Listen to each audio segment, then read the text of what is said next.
Hello, Rebel, and welcome back to my life.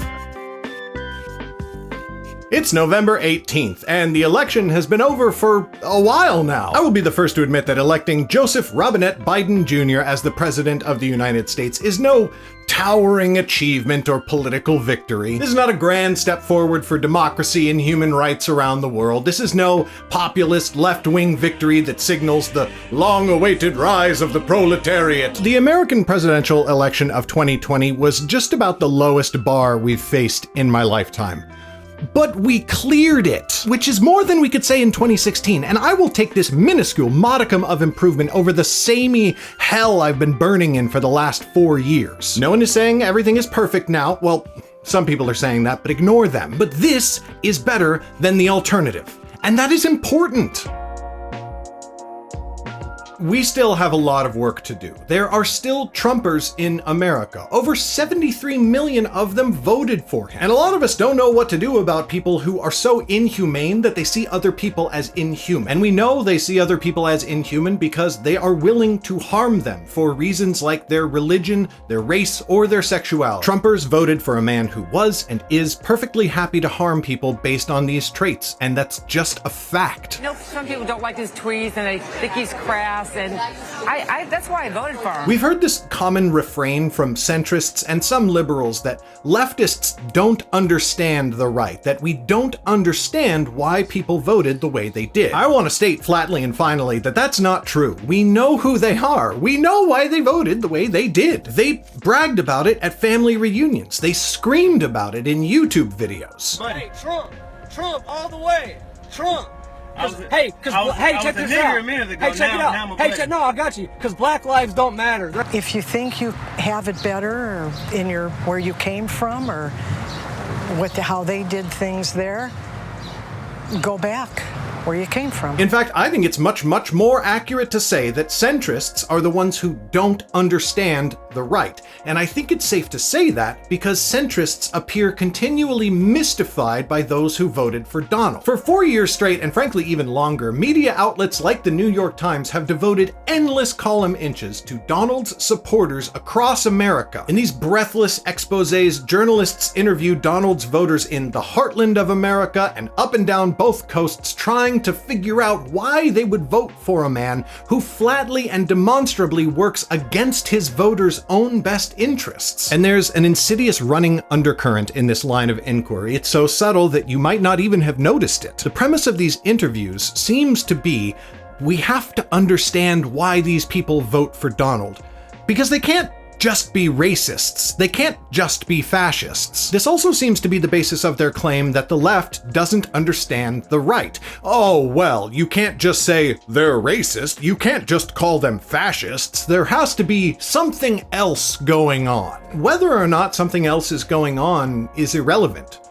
You can just say these people are racist. They're doing racist things. You can just say these people are fascists. They're subverting democracy and trying to seize power illegally. Words mean things! But while centrist media continues to push Trumper narratives on their readers, even now that he's lost the election, they pay much less attention to left-wing activists, other than to report when someone at a Black Lives Matter protest breaks a window, or to repeat far-right lies about Antifa. So yeah, despite what centrists love to tell you, we do understand Trumpism and Trumpers, and the most useful conclusion about them is that it's a cult. There can be other factors. You can demonstrate economic anxiety. We can talk about financial conservatism. Yes, people also want tax cuts, but all of this can only be discussed in addition to the plain and evident fact that Trumpism is a racist cult. Now, it's when you say things like this that centrists respond, "See?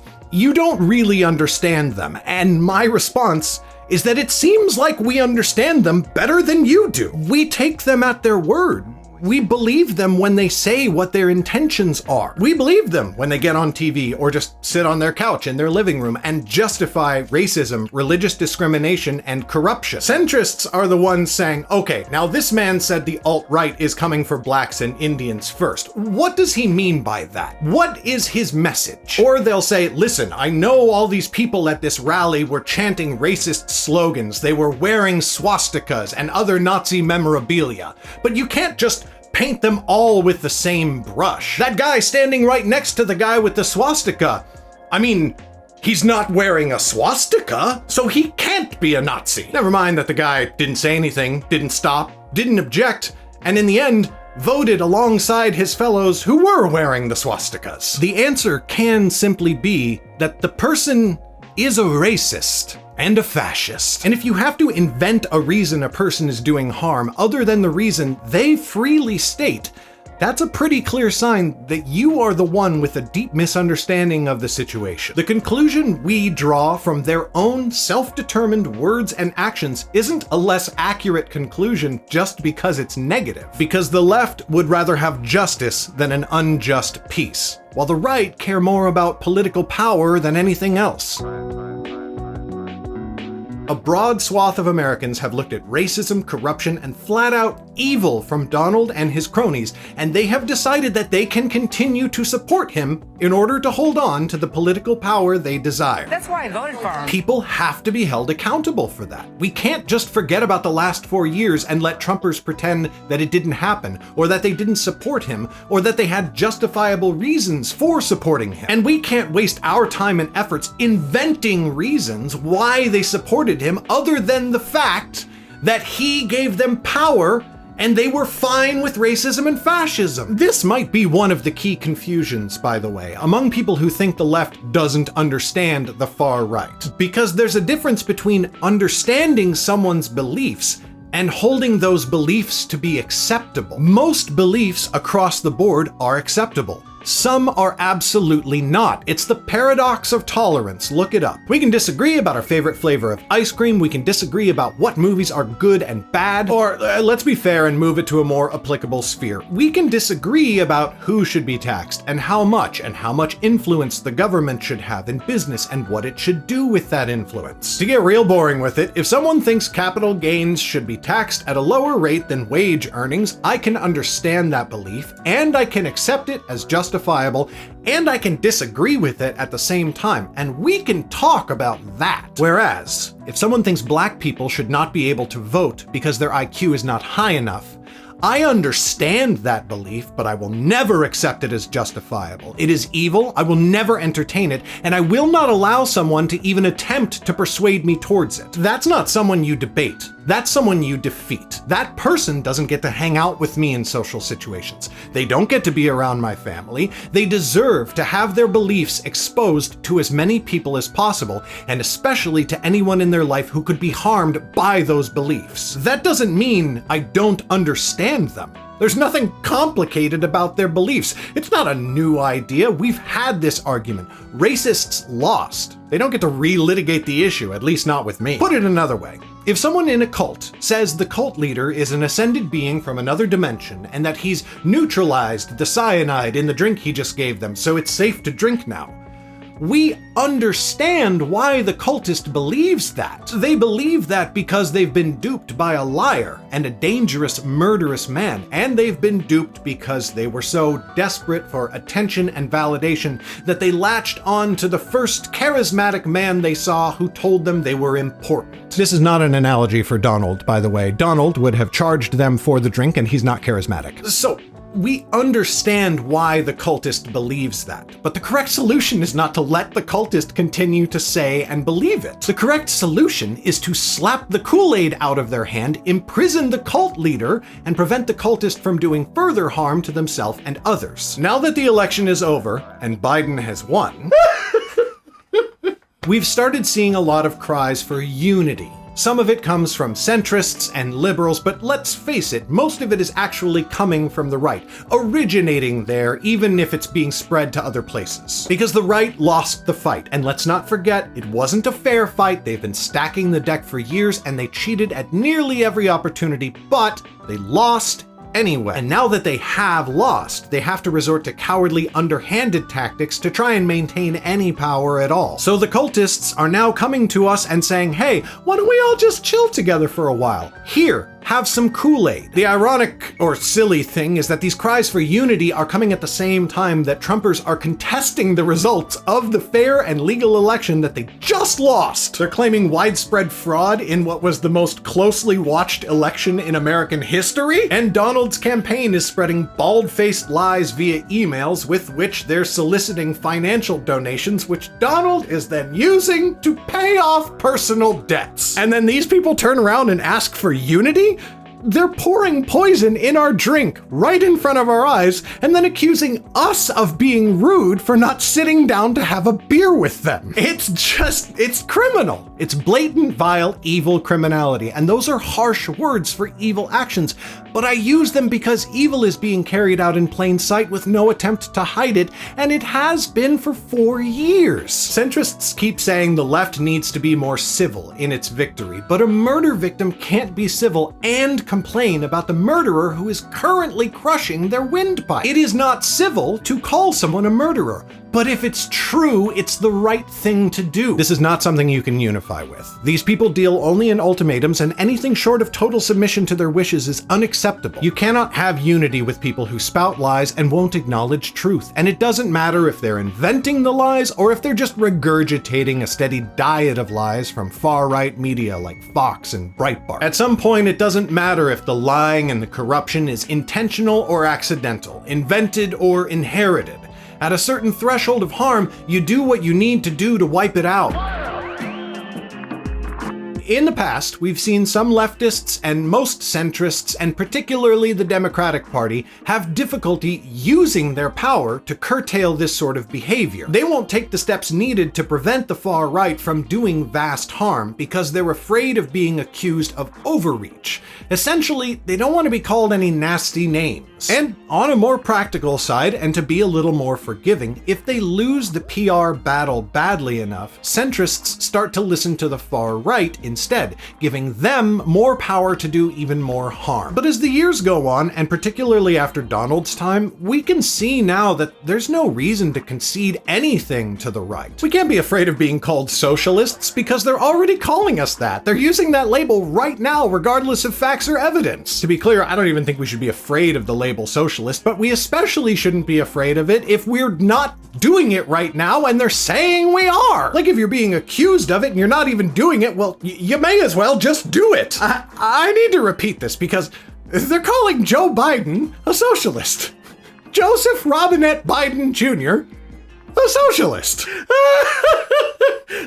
Another perfect example of this was the Affordable Care Act, better known as Obamacare. In the crafting of that bill, Democrats gave concession after concession to the Republicans because they kept calling the bill socialism. They talked about death panels, they talked about tyranny and absolute government control of American lives, and all of it with no evidence whatsoever. And they got their concessions, and the concessions neutered the bill from what it could have been. Now, don't get me wrong, it was a tremendous improvement in America. The only reason my family and I have had healthcare for many years is Obamacare, and I am deeply grateful, and that is also true for millions of other Americans. But Obama's original vision for the bill could have been so much more. We really could have had 100% healthcare coverage for every American and drastically reduced the per capita cost of healthcare at the same time. But the word socialism scared Democrats, and so they kept conceding. And yet, no matter how many concessions the Democrats made, it was never enough. Republicans never changed their rhetoric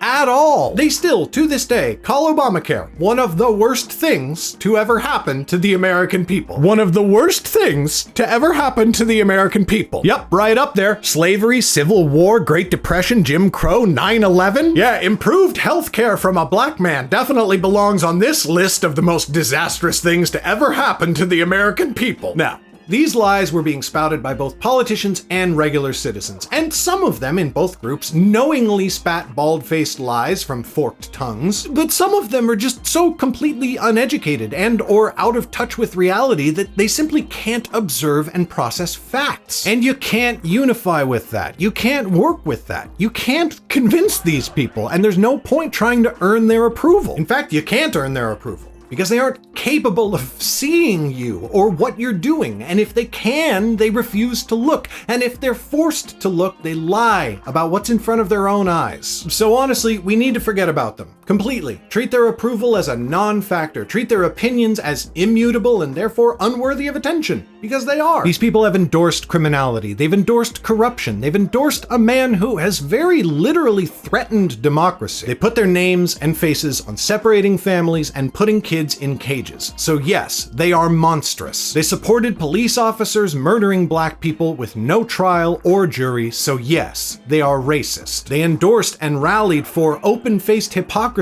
in elections, all in the name of maintaining control and doing physical harm to the opposition. So yes, they are fascists. And they did it all because it was more important to them to band together to hold on to power than anything else.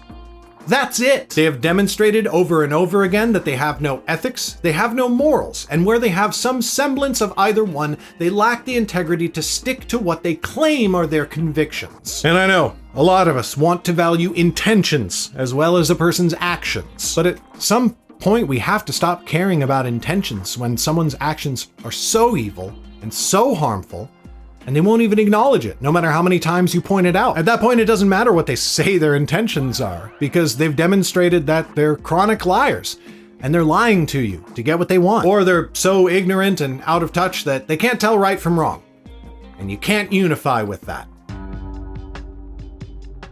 Ironically, despite all these calls for unity, the left has trouble uniting with itself. And meanwhile, unity is the greatest strength of the right. And I don't know that unity will ever be a great strength of the left.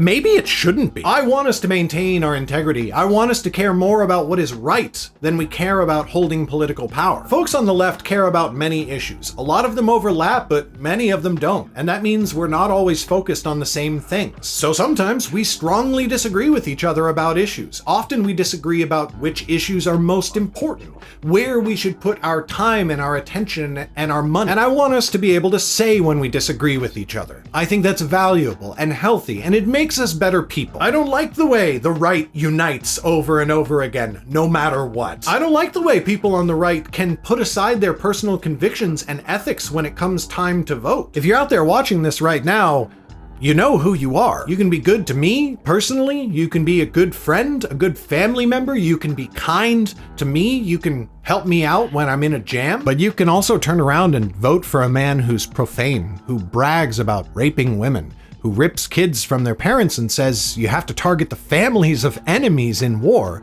murder innocent civilians, spouses, and children. So you can be good to me, but that doesn't make you a good person. And this level of ethical disconnect is only possible when you're willing to set aside personal beliefs in order to consolidate power. And if you can set those beliefs aside so easily, they're not really beliefs, they're platitudes. They're the bells and whistles of your superiority complex, but its core mechanic is minority rule. However, unity does allow the right to keep power. In fact, it's incredibly effective at keeping them in charge. Democrats will now hold the presidency, they will also hold the House of Representatives, and they might squeeze out control of the Senate. But the right has consolidated power in the courts and in local and state governments for decades because they have a better ground game. And that ground game is based on consistent participation and unity. Their team always participates, even and especially when we only play our bench warmers, or we don't even show up for the game. The right always unites, and they always vote, no matter what. And they take every piece of power they are able to seize and use it to change the rules of the next game, to rig things in their favor. The only reason they don't have 100% control over the entire government at all times is because of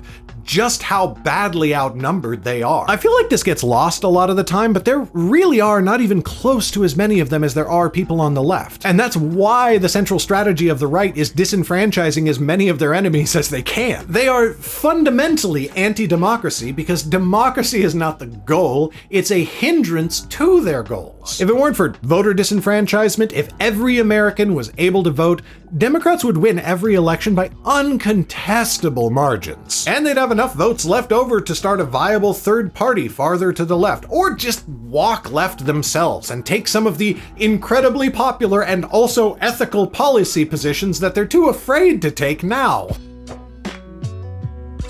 So So then, it seems like the left's central strategy should be more democracy, right? And it should be, and it is. To a degree. And I want us to hold to that ideal. I want us to maintain our integrity. I want us to believe that the good of all people is more important than the consolidation of power. But I also want us to have power, and I want us to use it, because power is what lets us make the world better. And yet Democrats, or at least centrists, often appear afraid of using their power to rig the system in favor of fairness, to set up systems and laws that prevent democracy from being threatened or thwarted. Now that Biden has been elected, one thing I'm very worried about is complacence on the part of liberals and the left. I'm worried that people are going to relax and stop paying attention to what's going on in America and the bad things that are still happening. Because Orange Man bad, but Orange Man gone now, so who cares? And I'm afraid this is what's going to happen because this is what we've seen over and over again. In 1992, Bill Clinton was elected with a Democratic majority in both parts of Congress. But 2 years later, Democrats had stopped paying attention.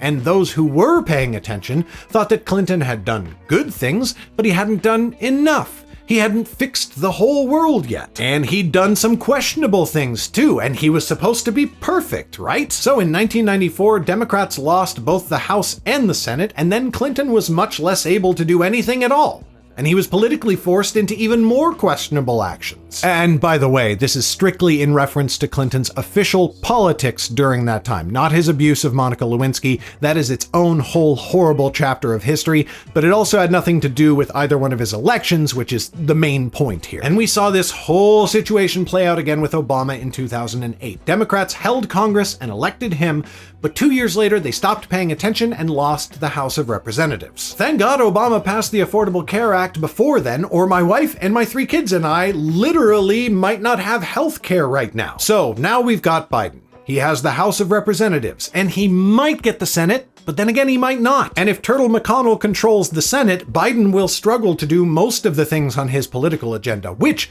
let's not forget, is the most liberal platform of any candidate ever to win the election. Yeah, people tend to forget that detail, mostly because they don't think the agenda is far left enough, with which I would personally agree. But that doesn't change the fact that by most metrics, Biden's platform is the most liberal platform in presidential history. And so, of course, Teenage Mutant Zombie Turtle isn't going to let him do any of it if he can help it. And resting Mitch Face is going to have a much easier time obstructing Biden and the Democrats if the public and the voters stop paying attention to what's going on. Because Orange Man bad, but Orange Man gone. So who cares? And listen, to be honest, who can blame people for not paying attention? All of this is boring as hell. The last couple of pages of my video script physically pained me to research and write. You, the person watching this, yes, you, right now, you probably checked out for a minute straight. And I don't blame you. Most people I know on the left would rather be doing almost anything than thinking or talking about politics. And that's understandable. But it comes with an unfortunate side effect. The right knows that we stop paying attention a lot of the time, which means that they are able to sneak in wins when we aren't looking. And then people on the left are forced to think about politics, and they don't approach it with the pragmatism of the right, but with a deep and fatal cynicism.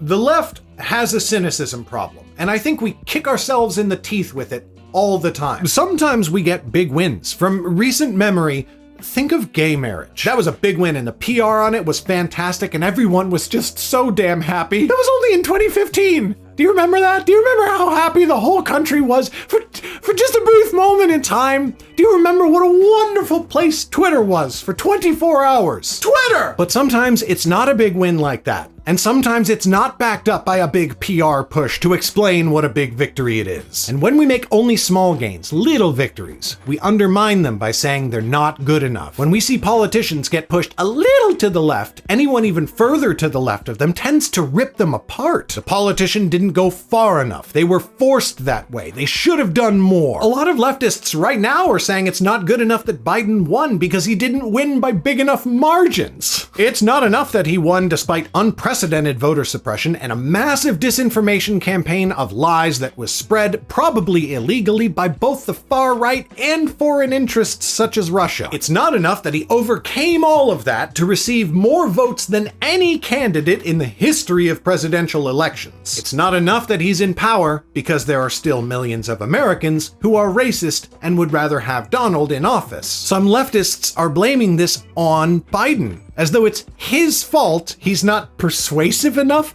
to solve centuries of American racism and flip the whole country so that he wins by 20 points and 500 electoral votes? I guess? And when they blame Biden for this, they usually follow it up by saying that someone else, usually Bernie, would have been able to achieve all these things. Now listen, I like Bernie. I voted for him in the primary. But I'm not foolish enough to think that any of the 70 million people who were racist enough to vote for Donald wouldn't have voted for Donald if he'd been running against Bernie instead. Or some leftists think that someone else, usually Bernie, would have gotten more leftists and moderates out to vote and he would have increased the margins that way. I mean, okay, maybe. You don't know that, but maybe. But it's not like Biden didn't get enough turnout. Again, he got the most votes out of any presidential candidate ever. Initial reports put voter turnout at least 66%, which is the highest it's been for 120 years. But still, this is treated as not good enough. And this is a big problem. Many on the left take any win as not good enough. Don't get me wrong, I think cynicism is understandable. It's a perfectly natural reaction. But this is a discussion where I don't think it's helpful to just accept cynicism and pretend it's not detrimental. I think we have to ask ourselves, what reaction, what mindset works? As in, what mindset can we adopt that will lead to actual material improvements in our lives and the lives of other people in our nation and around the world? And I think the answer is pragmatism. Because as has been demonstrated by the far right in recent times and by the left in other times, pragmatism actually leads to change. It's not fast, it's not sexy, but it works. And by the way, this is why the far right keeps pushing propaganda that inspires cynicism in the left. Because the right is never going to get cynical when it comes to voting and using and abusing their power. But if we get cynical, their job becomes a lot easier. The way the right behaves is the polar opposite of all of this. Any win, no matter how small or how closely fought, becomes an absolute mandate for them to do whatever they want. It doesn't matter if they win by 10%, 5%, or less than 0.5%. Heck, it doesn't matter if they lose the popular vote by 3 million votes like Trump did 4 years ago. They treat even the tiniest victory as a blank check of power, and they use that power aggressively to change how government works to empower themselves even further. Every victory, even the ones they cheated at, is celebrated way beyond what it even actually means in terms of giving them more power, because that's great for morale. Sometimes they celebrate even when they barely won at all, they just didn't lose quite as badly. Heck, sometimes they celebrate even when they lost, like they're doing right now. Because again, facts, reality, not important to them. And also it's because incrementalism is no problem to the radical right. Yes, they want a QAnon believer in office, but if it's not realistic to get that, they'll absolutely vote for a Proud Boy.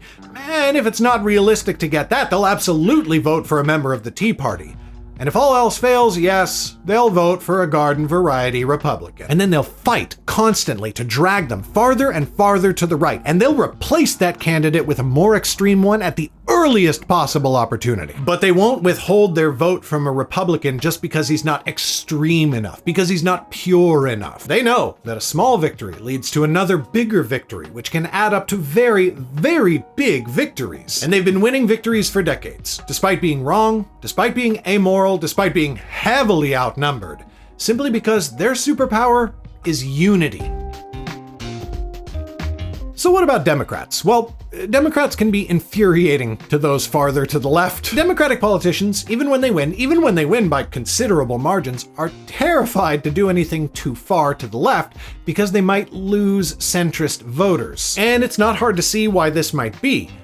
To me, this is one of those things I talked about earlier. I disagree with it strongly, but I do understand it, and I can see how they justify it. Because centrist voters tend to be satisfied with you when you do your best to satisfy their centrist desires. And those centrist desires are easy to satisfy. And it feels nice to do something and have your voters be happy with you. And centrist voters are so easy to please. That's why they're centrists. Meanwhile, no matter what Democratic politicians do, few leftists respond with, That's a good first step. Well done.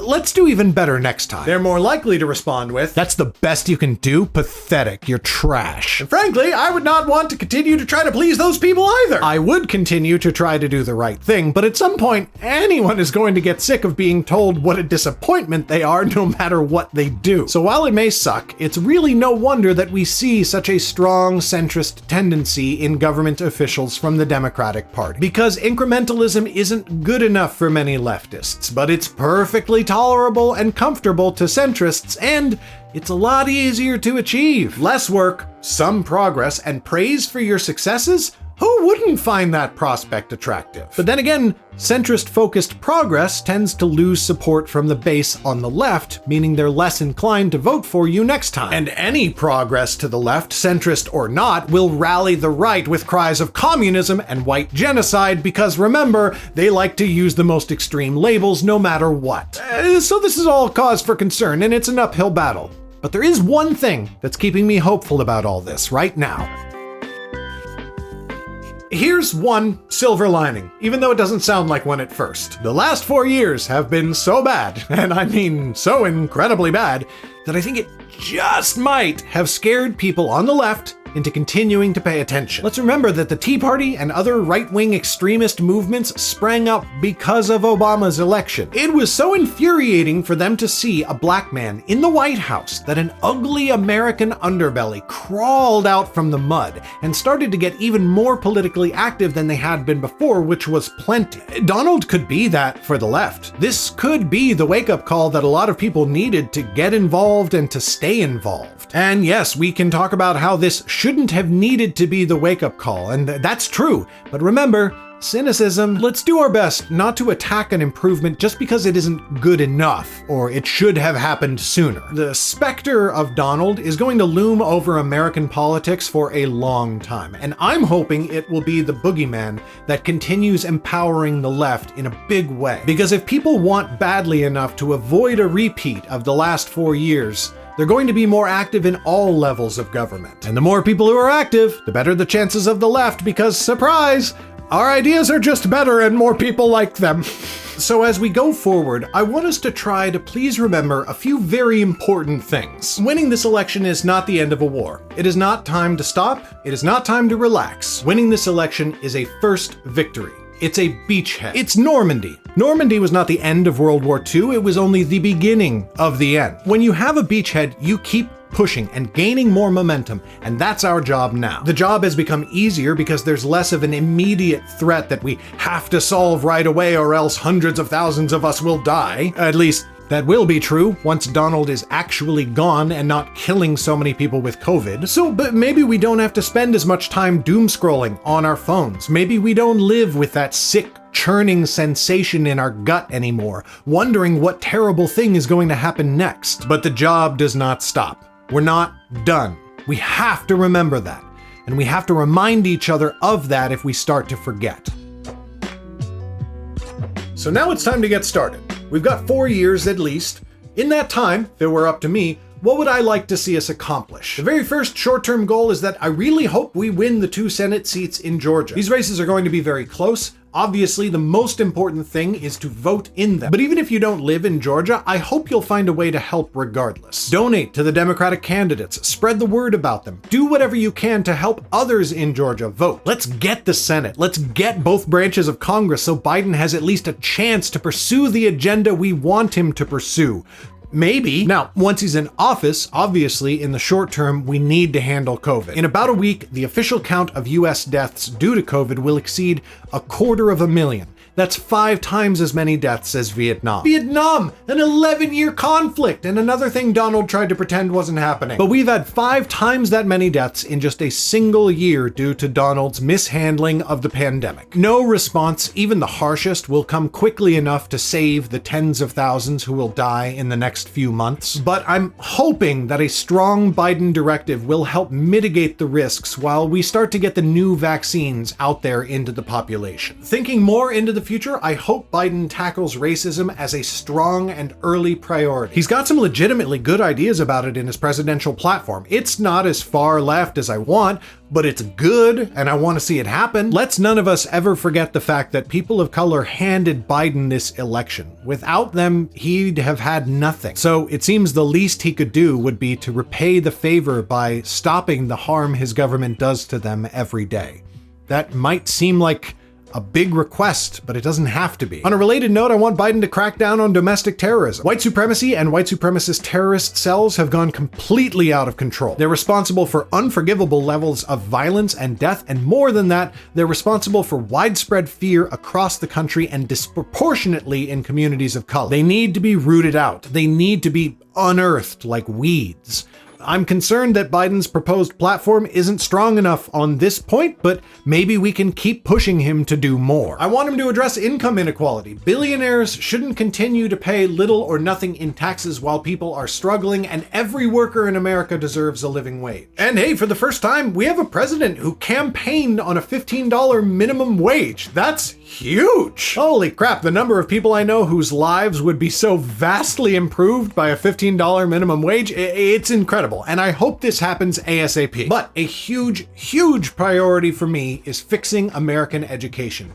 Because it's not working. And people like Trump can only thrive in societies where education has thoroughly failed. There are also a couple of magic bullets when it comes to democracy, and I'd like to see the country finally address them. First of all, and you knew I was going to say this, but we have to abolish the Electoral College. There's just no intellectually defensible arguments for keeping it. Nothing about it is good, from its horrible racist legacy to the way it prioritizes land over human beings today, and the way it repeatedly overrides the will of the people, but for some reason only in Republicans' favor. Next, we need to hit voter disenfranchisement, or I should say we need to hit voter re-enfranchisement. Yeah, people like to forget, but we gutted the Civil Rights Act and we removed a ton of other voter protections that have made it harder for millions of Americans to vote, and reinstating those protections means more democracy, which means more security for the left and our goals, but it also just means more democracy, and that is reason enough. You know what? Heck with it. If I'm tossing out dreams, let's have ranked choice voting in America. Ranked choice voting is a vastly superior method of conducting democracy to our current system. CGP Grey made a great video about it. I'll link below. Honestly, I might become a single issue voter about ranked choice voting. It solves so many problems. It weakens the two-party system without creating the spoiler situation that always leads to right-wingers seizing more power, and it makes way more people way more happy with the result of their vote because you take all the complicated thought process out of it. You, the voter, don't have to worry about how everyone else is voting. You vote for who you want to be president and who your preferred alternatives are. No more voting for the lesser of two evils except as a last resort. Doesn't that sound great? I would like that. So as 2020 moves towards its close and 2021 approaches, my great hope is that Biden will act like he won, because he did.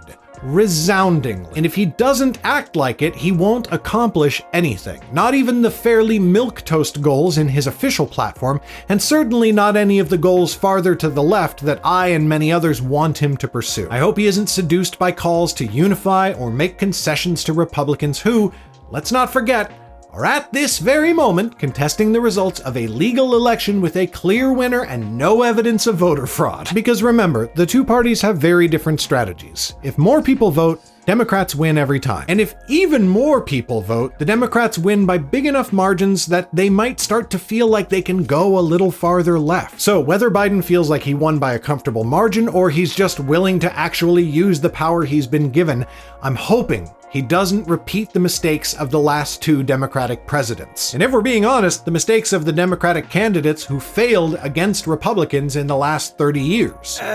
Let's not kid ourselves. Biden has a lot to prove, and I'm not entirely hopeful that he is going to prove himself, but he's already demonstrated that he can be pushed left. Bernie did it, Warren did it, and yeah, Kamala did it. So we have to keep pushing him, and we have to keep pushing him despite the fact that we know he'll never go as far left as we want him to. He's never going to be our ideal candidate. He's never going to do all we ask of him. But we have to resist the temptation to give up and not try at all, because the right will never give up. They'll be there, even if we won't. So if we quit the field, we're just letting him get dragged right instead. And that's what's going to happen if we don't prevent it. Because that's what's always happened. I won't pretend our national nightmare is over. It's not, because it didn't begin with Trump and so it didn't end with him. But going into November, I was scared. America had a low bar to clear, so low it was in the basement, and I was still worried we'd trip over. We didn't. We didn't fix the world either, but we cleared that bar. We vaulted one hurdle. We won a first victory. I'm not going to minimize that. For the last week, I have slept like a baby every single night. And then every morning I have gotten back up and I have gotten to work. I hope you'll join me. I hope you'll help me take up our swords and shields as we get ready to fight the next fight. America, you should be proud to whatever degree of what you've done so far. Well done. Let's do even better in the future. So you might have noticed that today's video came with music, which is a bit unusual for me. All of the music in this video was created by Autumn Orange. They're an awesome YouTube creator whose music is all based off of Critical Role, which you know I love, and it's awesome. I'm a little bit obsessed with it. I listen to it all the time, and you can listen to it too. They are on Spotify. You can buy their music on Bandcamp. You can support them on Patreon, and you should do all of those things, and I will drop links to all of them in the description below. Thank you, Vaughn, for the awesome stuff you create. And that is all I've got for you today, Rebel. Hey, guess what? I've got a new book coming out in 1 week. It's called Hellskin. It's awesome. And you can pick it up at the link in the doobly-doo down there. An extra special shout out to my supporters on Patreon, many of whom received Hellskin in their email a few days ago. If you want to be one of those awesome and incredibly attractive individuals, click on the Patreon link in the description below. Thank you all for watching. I'm going back to my YouTube break now. I'm not sure when I will be back, but until that time, I love you and I miss you, and I will see you when I see you. Bye!